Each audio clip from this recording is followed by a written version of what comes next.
Hello students, आज की dictation number है 7। 80 वर्ड पर मिनट की स्पीड से लिखने के लिए तैयार हो जाएं। डिक्टेशन स्टार्ट होगी 3 सेकेंड बाद। 3, 2, 1, start. Now I would like to say that with this measure we are now adopting, to my mind it will not be possible to have this system or any other system functioning effectively. The number of clauses that we have included are so restrictive and rigid that it will not be possible for any system to function in this country. If at all it is able to function, it will be able to function with a lot of difficulties. It will be said afterwards that the industrial sector, particularly the private sector, has not been able to deliver the goods. I would like to warn the government that if anything happens in the future in which industrial production or production in the private sector has not gone up, it would be not because of any lack of efforts on the part of the private sector, but because of the measure that we are now adopting. I have mentioned several times how this particular bill is very restrictive and how it will hamper the normal growth of companies in this country.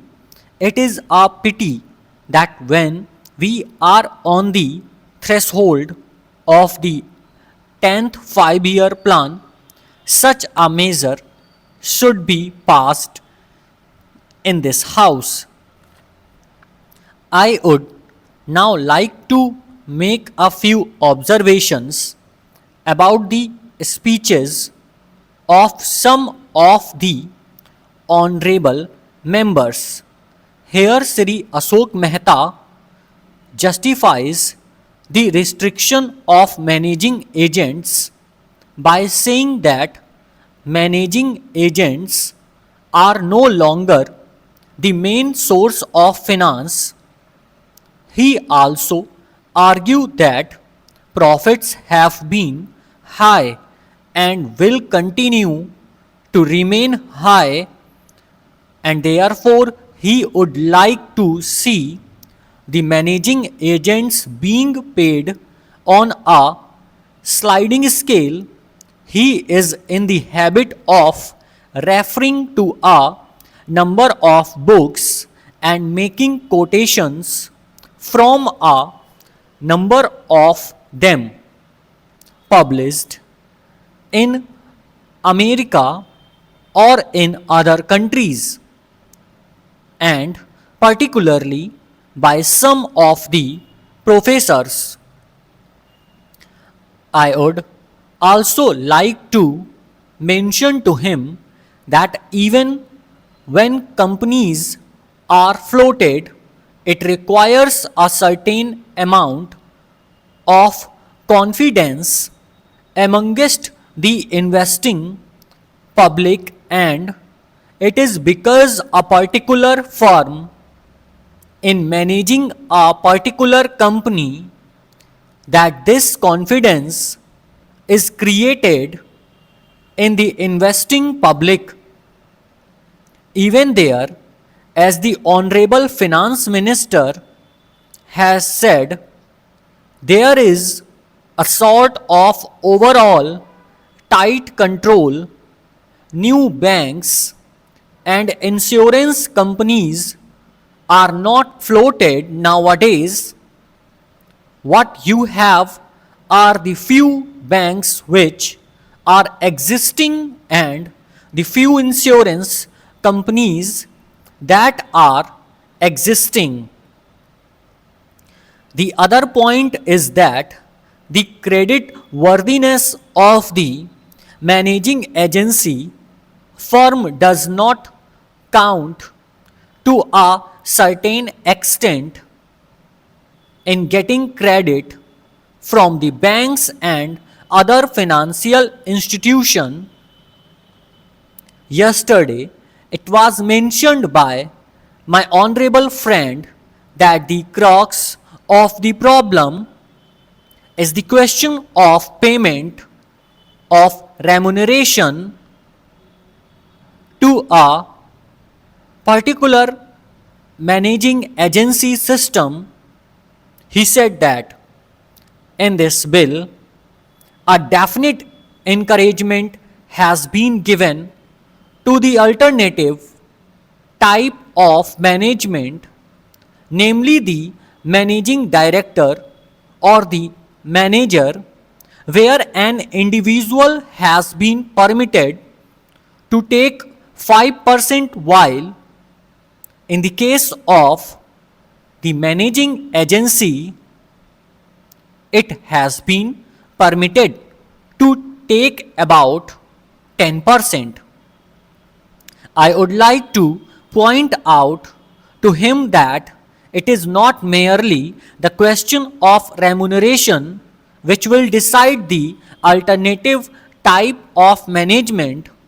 The remuneration is not a very important thing unless and until you allow a certain amount of flexibility or any system to function. It will not be possible to evolve any other system to take the place of the managing agency system, in spite of so many cycles. You may find that those few business houses which are carrying on now may have to carry on the present basis. You may not find many new people coming in the field. Several times it has been mentioned in this house why the business community has not prescribed for itself a code of conduct. In this connection, I would like to point out that a degree or diploma is essential for the profession, and in case of violation of the code, sanction should be provided by it to prevent a person from practicing the profession. Today, even Ashok Mehta and Sri C.C. Saha can set up a grocery shop and become businessmen. Nobody lays down any condition for starting business, and nobody can prevent others from continuing it. But I would like to point out that with regard to the code of conduct, there is a certain amount of ethics, and there are certain standards and traditions on which business houses function.